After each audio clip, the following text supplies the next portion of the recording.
Alright, and welcome back to the channel, buddy, and I hope you're doing fine. So as you can see right here, there's a lot of stuff we're gonna talk about in today's video. Timestamps in the description below. You can jump to whatever chapter you fancy. A few things though before we start. I cherry-picked the info for today's video because there was so much and the video would be literally 2 to 3 hours long.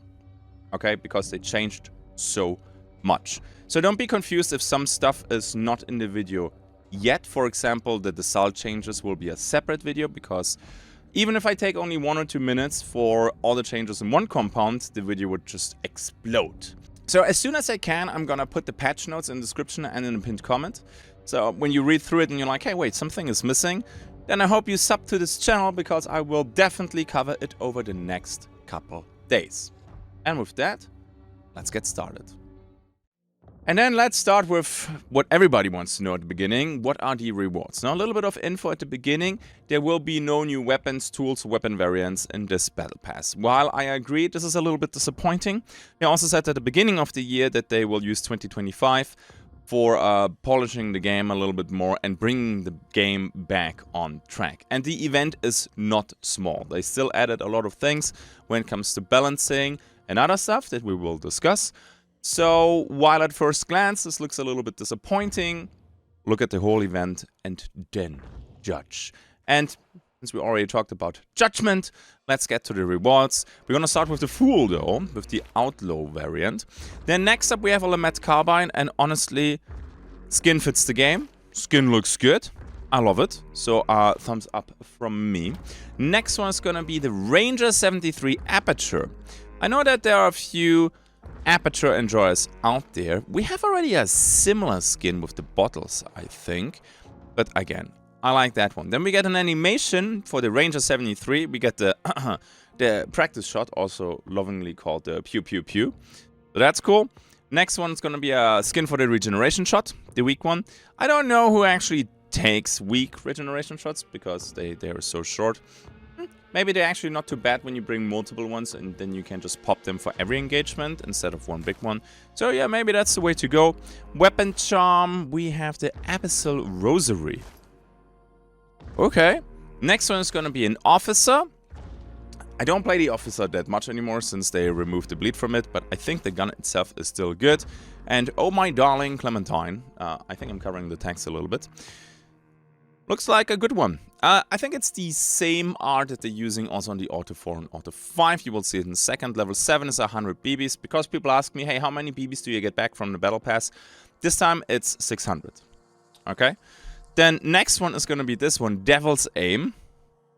Nice. One more time. Beautiful. The idea from that, or for that one, is pretty creative. So thumbs up there. Then we have the No Clemency. Yeah. My God. Not a fan of the gun, but the skin is definitely great. Let's check what else we have. Let's go here first at the beginning. A Terminus skin. Sweet. Then we get another 100 BBs. Then we have the Knuckle Knife. The Gordian Cutter. Yeah, I think I will stick to my Lion's Pride. This one, it's good. A little bit too basic for me. Looks more like a needle than anything else. But hey. This one, wow, okay. Officer Brawler, new favorite skin. Do you see the skulls there at the bottom? My God, 3 skulls to your skull. That is good. That is cool. And I love it whenever they have not just different paint job, but they completely remodel the stuff here. This is awesome. Okay, what else do we have? We have Weapon Charm. I mean, Curse Balance. Yeah, okay. Then we have the Red Martin, the Swift variant. Okay. So, the Ranger 73, different variant now. Another 100 BBs. Then we have the Terminus with the Sightseer. I think we have a similar one where we basically bless our uppercuts. And then I'm looking forward to that one. That is a Sparks. The Crypt Seal. I like the addition down here. I don't think a regular Sparks has this, so this is gorgeous. I love it. And we also have a Sniper variant for that one and a Silencer variant for that one. Then we have another Fool skin, the Fugitive. I think this one for the Desal will be really good because the Desal has a lot of orange and yellow in the foliage. So he might be actually pretty difficult to see. On other maps, the bright yellow might be a bit of an issue. What else do we have then? We have this one right here, the Burnt Marigold. Even though I don't like weapon charms, I think this one is pretty sweet. Oh, big regeneration shot. Nice. Yeah, okay. We have the Tetanus. Fitting name. Love it. Oh, the Ranger 73 Talon. Now with the Red Martin skin. Let's see. Oh, this is good. Now, in case you don't know, the Windfields, I still call them Windfields. The Ranger 73 Talon has normally right here the mount for the scope. So I think the Night Terror currently is the only Windfield Ranger 73 Talon that has a clear upper half here. So it's nice to have a different legendary skin now that is the same way. Next one, Sparks Restless Killer. Yeah, I think a lot of people use the Sparks, so fancy. And then this one, Spark Silencer, Crypt Seal Silencer. My god, yeah. I don't play Spark Silencer that much anymore, but that right here, new favorite. Moon Eater, okay. Then 26, a shorty. Yeah, so similar to the big one. Another 100 BBs at 27. Then an Officer Carbine. Same style as the Small Officer and the Crown and King skins. And then a new Spear. Death Sentence.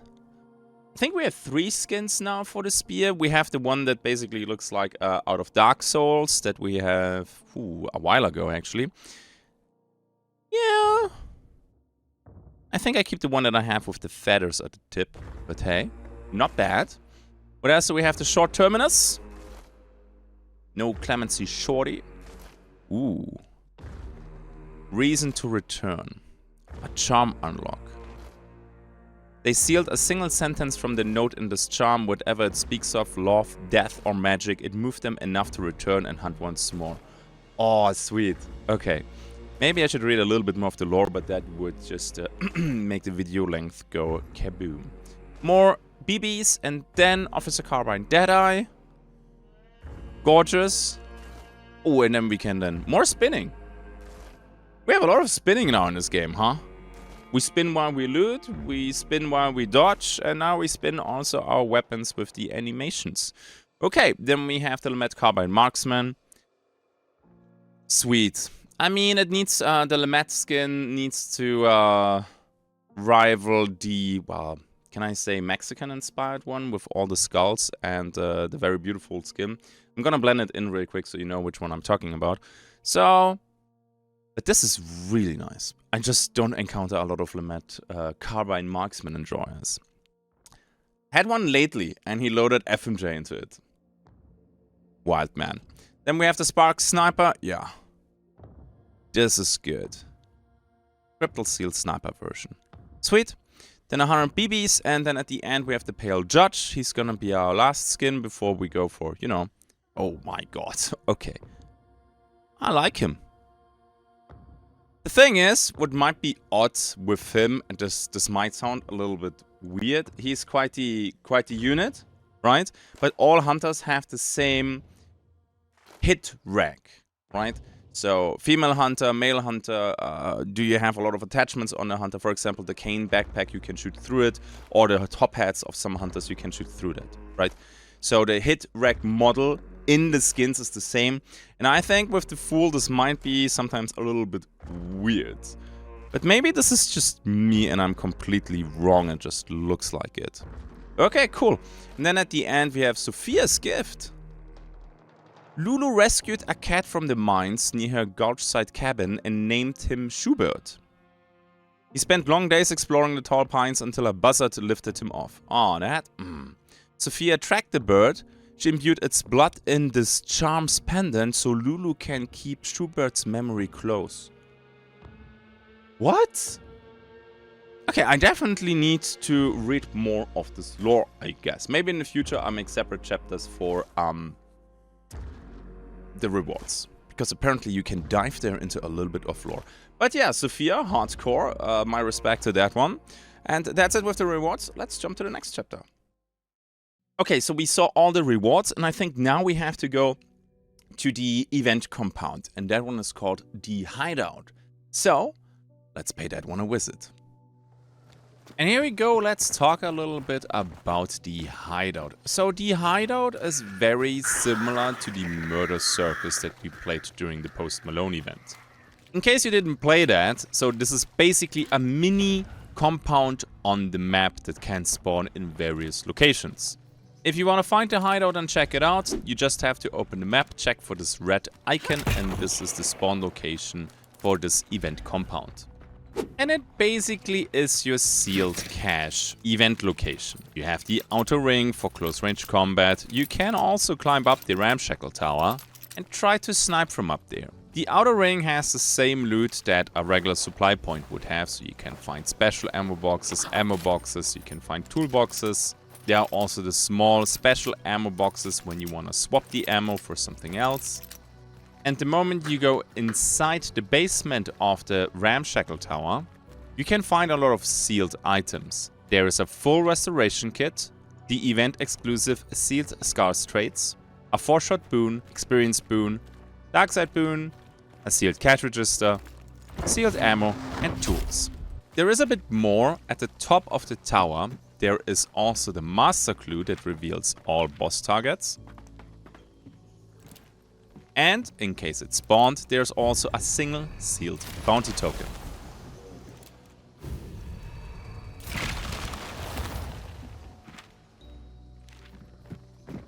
The Hideout also has something new that we didn't see before.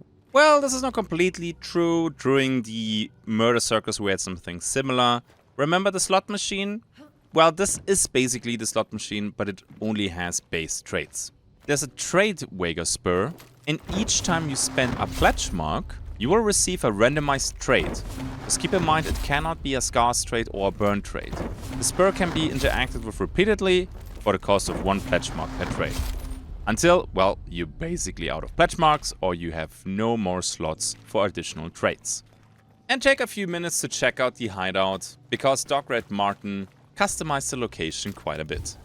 On top of that, I think it will be a banger location and maybe even better than the Murder Circus tent. Because the main issue that I had with the Murder Circus tent was that literally everything went through the tent, which makes sense because it's only cloth and cloth doesn't stop bullets.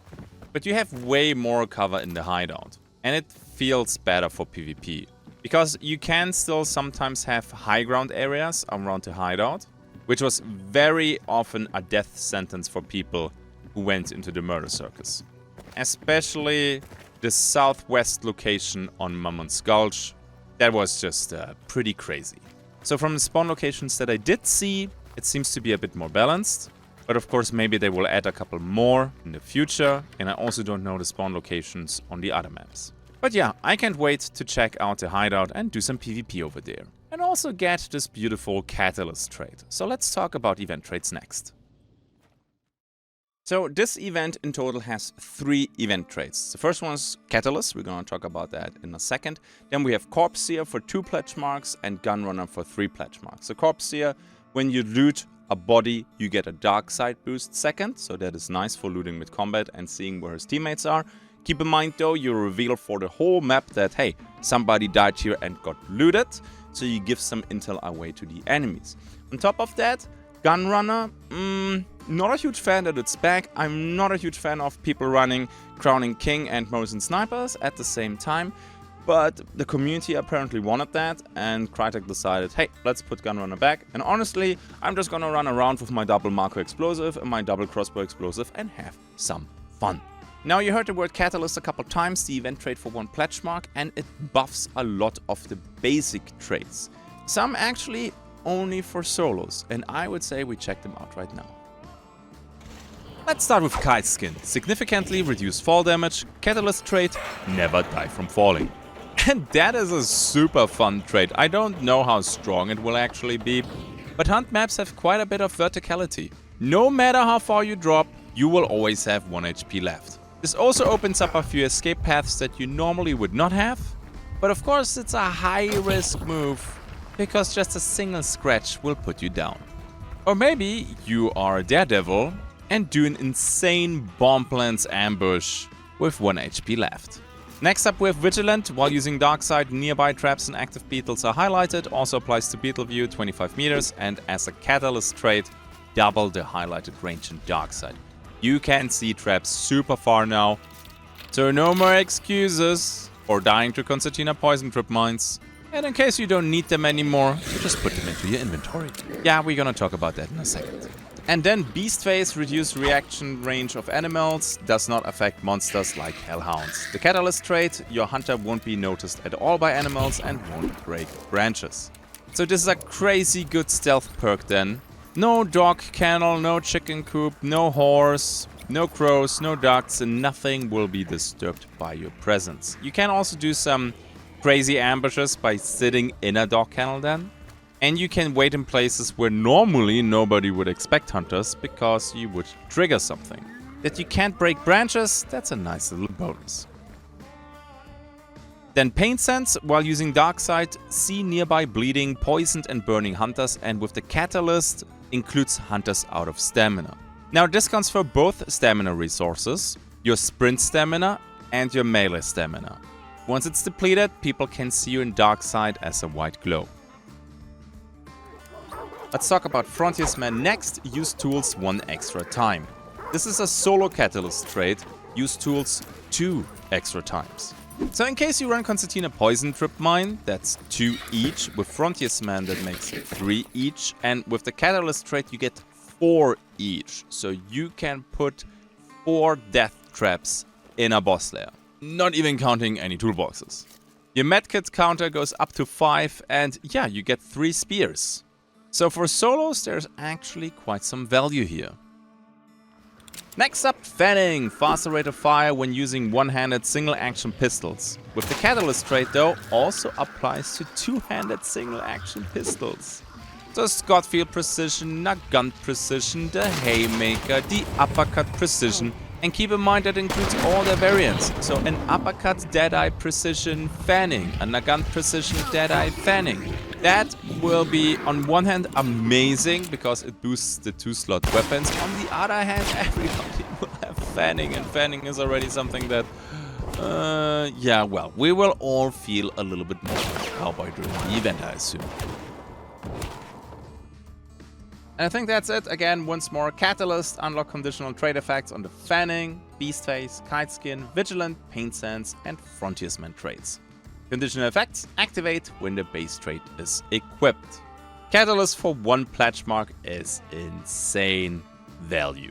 This should be your top priority to get the moment the match starts. Just keep in mind it will be top priority for everybody, so the hideout will become quite the bloodbath area. And you know what? I'm looking forward to it.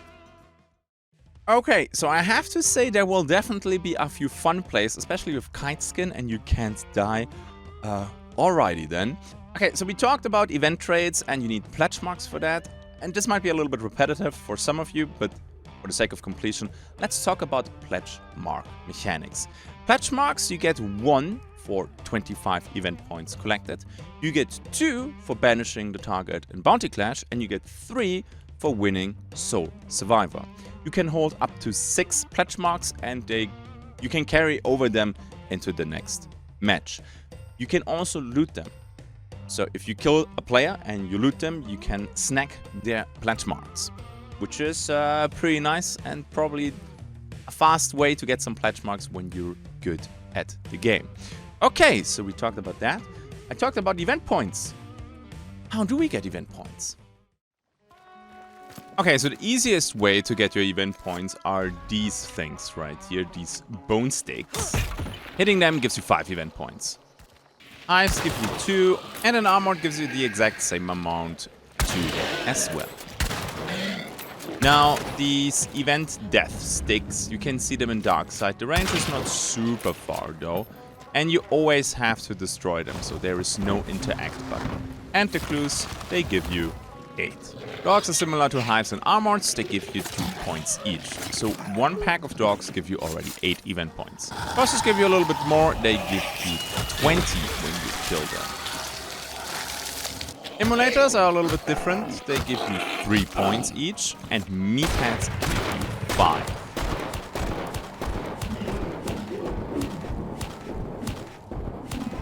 And in case you're a little bit lucky, you also get a rare trait. Now, when it comes to PvP, players give you event points too. You can also loot their pledge marks in case they have any, up to 6 pledge marks. You can see that in the top left. Otherwise, looting a hunter gives you 10 event points.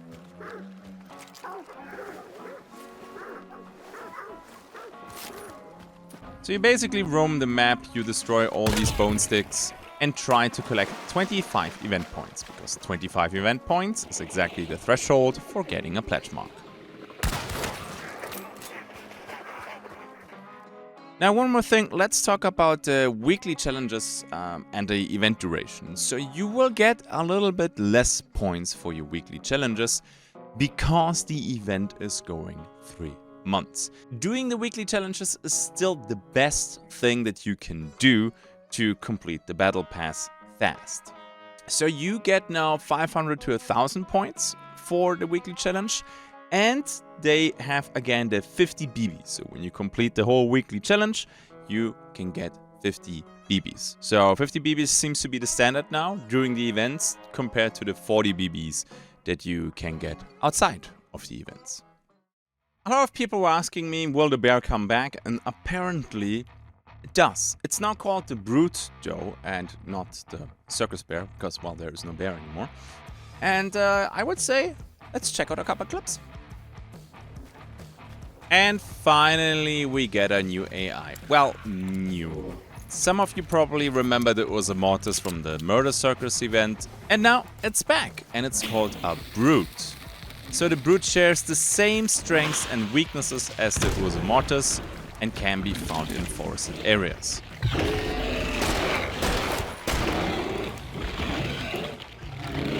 So now you have to take care when you travel from compound to compound. When you bleed, they focus on you, they have the charge, and they have the deafening roar that deals damage. It gives the same event points as a meathead, but I would rate it slightly above meathead difficulty.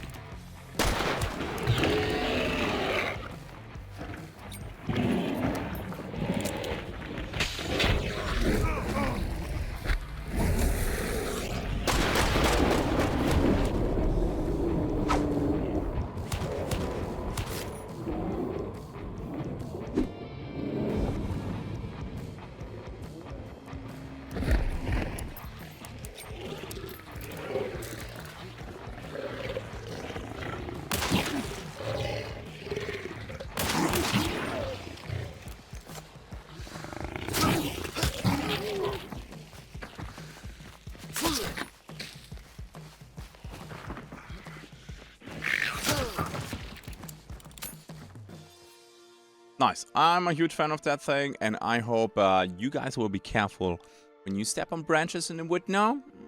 Something else might hear you. Now, something that probably a lot of people will be a little bit confused about is Hunt Showdown will have bots. Now, before I hear already in the comment section, this right here. Oh my god, the game is dying! They have to create bots now to fill the empty lobbies. This is not the case, so Hunter bots will only be available in the absolutely lowest beginner brackets. That means for fresh players that are under level 11. Let's talk about it a little bit more while we fight these bots. New players, that means everybody under level 11 will play against Hunter bots before accessing PvP to have a better onboarding experience. Now you're probably wondering, so what happens when somebody is 11 plus and queues with somebody who is under level 11? All players in a duo trio game need to be under level 11 to play against bots. I personally think that these bots are in a decent place, at least for the first version of them. They do miss a lot of bullets, as they should, their movement is not too crazy, they serve as an upgraded target dummy for new players. On top of that, it also gives new players the feeling that the maps are not empty, because the bots regularly shoot their guns. Maybe they're just shooting in the air to attract players, but I also saw them fight regular AI. And they don't stand in one specific location, they actually roam the map. It seems like they do walk towards your location when you make a lot of noise, so encountering them feels actually pretty natural. But they also reveal their position by shooting their guns. And that gives the map already a completely different feeling. New players can also hunt these bots to get some decent weapons. I saw a couple with a Centennial Trauma, there was even one with a Slate. So killing one of these bots can give you a nice upgrade. As far as I experienced it, the bots always come with base ammo, so they do not have any special ammo on them. They do try to take cover, they do try to heal when they get shot, so the fight against them doesn't feel too bad. And I honestly think this is a pretty good addition for the onboarding process.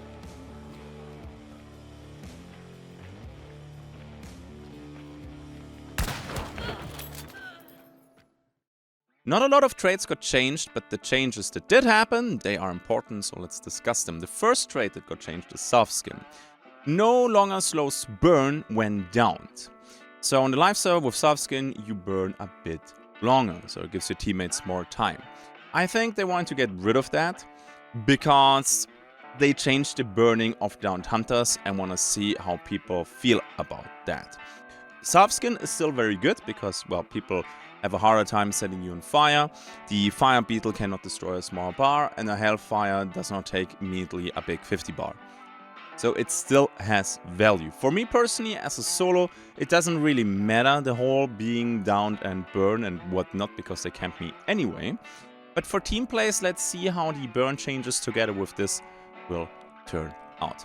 Just keep in mind the intensity can now not escalate. So when you have Soft Skin, the maximum burn effect that you will have on you is medium. And stop burning takes at max 3 seconds then. And I talked about this already, global reduction of fire, for example the Hellfire. On top of that, you also take, I think, a little bit less charcoal damage when you get hit by incendiary rounds.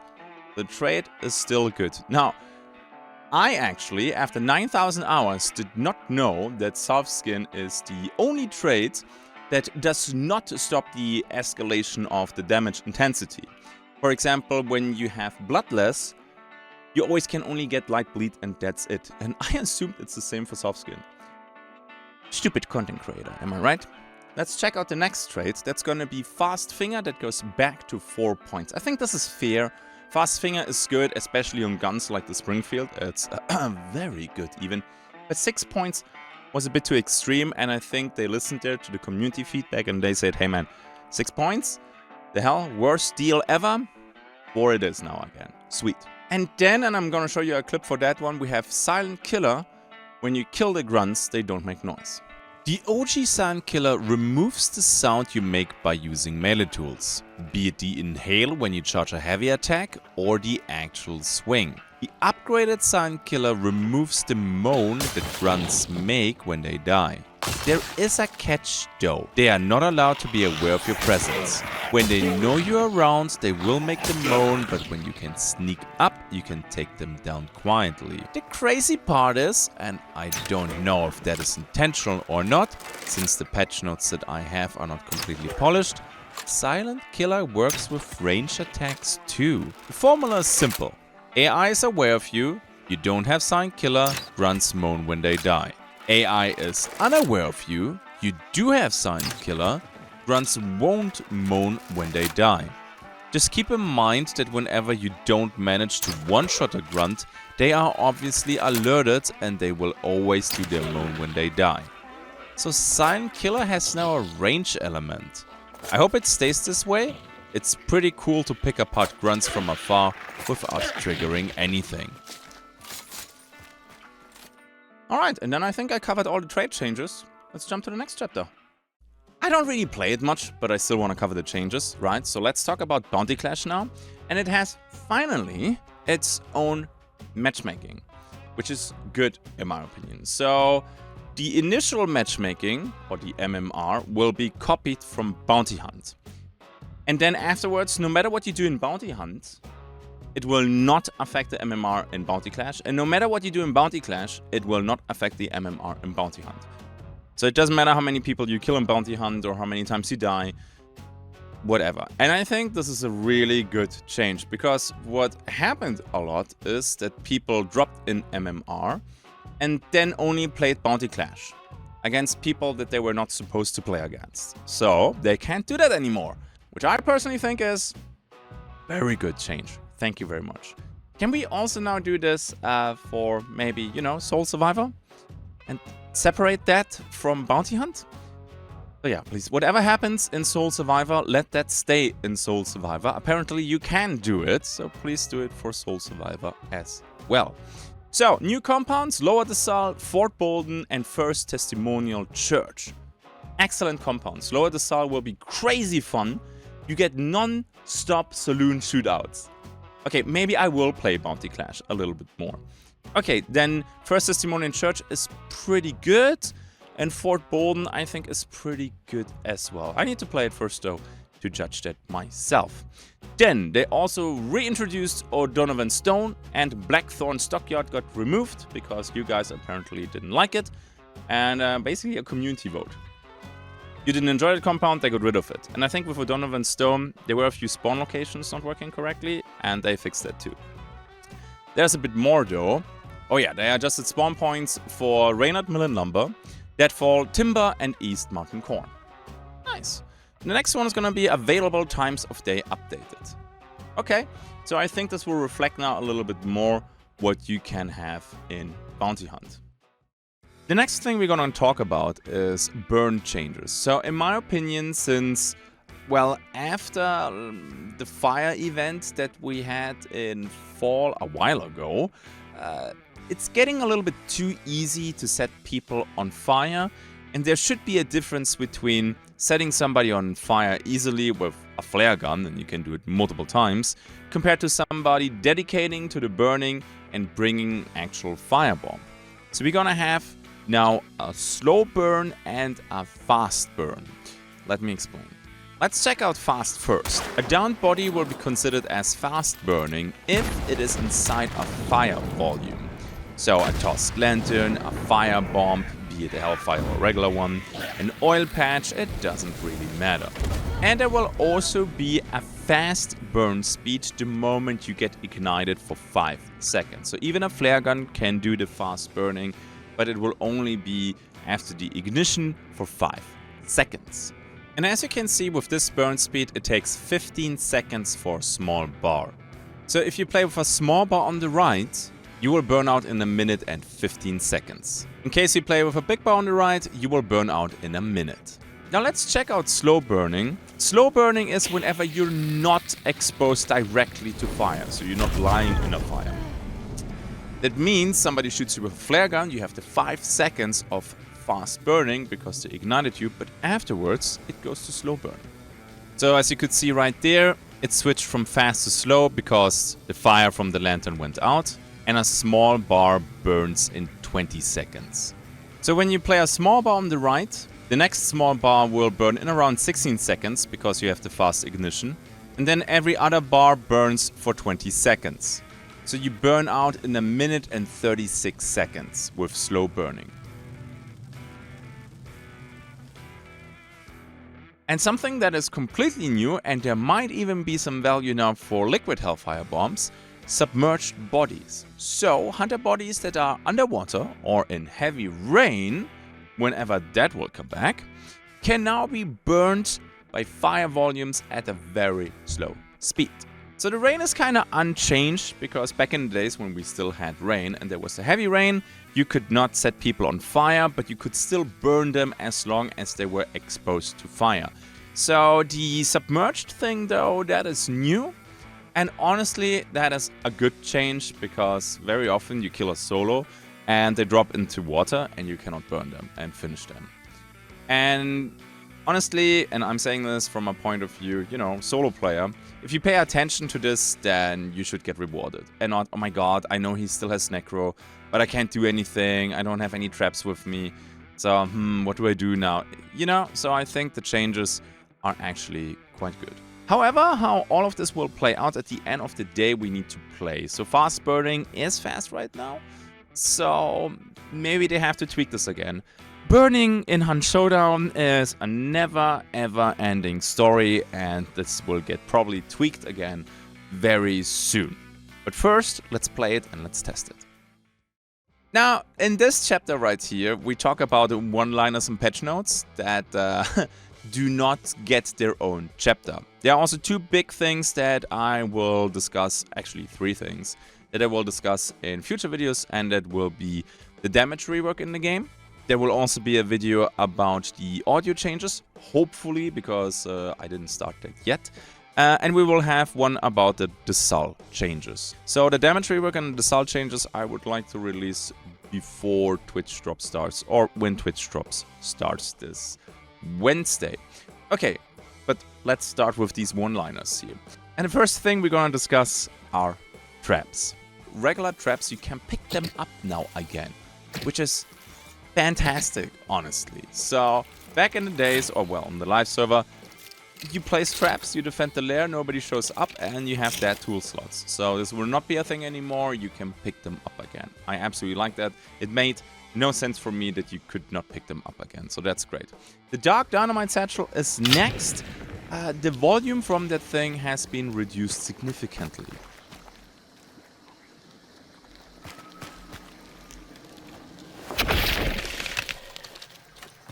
Oh boy, so I will see a lot of Claymore Trip Mines probably in the hideout behind the door, where you place the Dark Dynamite Satchel with an Alert Trip Mine and kabam the moment you open the door.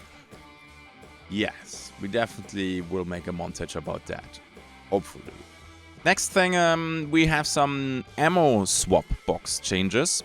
So for example, right now when you find a Dum Dum box and you play a Nitro, you can get shredder rounds out of that. You find an explosive one, you can get nitro explosive. It also works for other weapons like bomb launcher or the hand crossbow, then with Dragon Breath. I think it's a good change because then more weapons can swap and you can find upgrades in the match, which I personally like a lot. Next thing, Dark Side, there will be a few changes, but not too many. The Beetle can now use Remedy and Serpent. Okay, so with the Beetle and Serpent, it only works with clues though, or even banishing the boss. You cannot pick up bounty tokens. Imagine you're super far away, you take the Beetle and you slurp the token, fly away with the Beetle, and basically right next to the extraction. So yeah, that does not work. Another thing, 100 hands. Well, the melee attack balancing against Roger, so that should be better now. I don't know, this actually should have been in the trade slides, but whatever. The next thing is, when you are missing health bars as the bounty carriers and you extract, your health bars will be restored on extraction. So a little benefit when you're somebody who's playing the objective, which I think is nice. It's not something tremendous, but a nice little bonus. Next thing is, when you pick up a legendary weapon, lots of people do not know the names of all legendary weapons, and then they have no idea what's lying on the ground there. So now, it will always display the item name and not the applied skin. And the next thing, although I want to talk about that in the damage adjustment video, silencers get a little bit of their power back. So compact and medium goes back to only a damage reduction of 5%. And long ammo reduction stays at 10%. And again, I'm not super happy with that because nerfing the Siren Sparks was not necessary. And again, the Science Crack has this red tail of nerfs for weapons that do not deserve them. But alright, I covered now most of the stuff. I would say maybe we talk a little bit of the UI at the end of the video. Okay, then next up, the user interface. That thing got a little buff in my opinion. We will talk about the biggest changes for now. First of all, let me recruit a free hunter, and you can see already, this is glorious. We can see all the loadouts, all the traits, all the health bars. This is amazing. I'm super happy that they, yes, I know, I'm not missing the irony here. We had it already back in the days, but I'm glad they're going back to this. Looks great, thumbs up. Next. When we want to edit our hunters, we can go here at my loadouts, and you can see, yes, baby, vertical loadout slots. I can see the loadout that is in this slot right here in the middle, and I can also see my current equipment. Next, and now I want to do something with traits. So on PC, you can just double click to get traits like this, and you double click to remove them. You can just click don't remind me again to get rid of this. Sweet, double click, nice. Then something that a lot of people were missing, and that includes myself too, when you recruit now people, you can actually see the lore again. So this is something that was missing. I'm happy that they added back to this. I hope they're gonna add the lore book at one point back to the game too. Then something else that I absolutely love that they added is you can now remove stuff, and then you can tell the game, please don't remind me again that I'm destroying a contraband item. You can just remove it with the hotkey R, which is fantastic. Another thing that I absolutely love about this user interface is when you hit escape in the game. First of all, this is like a vertical overview, way easier to navigate. And then you can see your loadout and of course the loadout from your teammates on the right and on the left. And this will also be a live update. So when your teammates are, for example, poisoned, then the health bars will be green. When they bleed, they lose health. You can see it when they swap weapons. This will be great. So I'm super happy with the changes that they did so far. I hope we will not encounter too many bugs once this hits the live server. And I also hope that they will continue improving the user interface in future patches. And we're at the end of the video, and as you can see, it's a rather long one. And now imagine I would have the other topics in here too. But I will make separate videos for that very soon. As always, if you want to help me out, a like would be appreciated. These event videos take a lot of time to create, so a bit of support would be very kind from you. As always, because we're talking already about support, look at these legends right here, my patrons. Thank you very much for supporting me over on Patreon. You guys are, as always, the best. Thank you for watching. Lots of interesting changes. Some good, some, well, let's play them first. I'll see you in the next one. Until then, have a good day and bye-bye.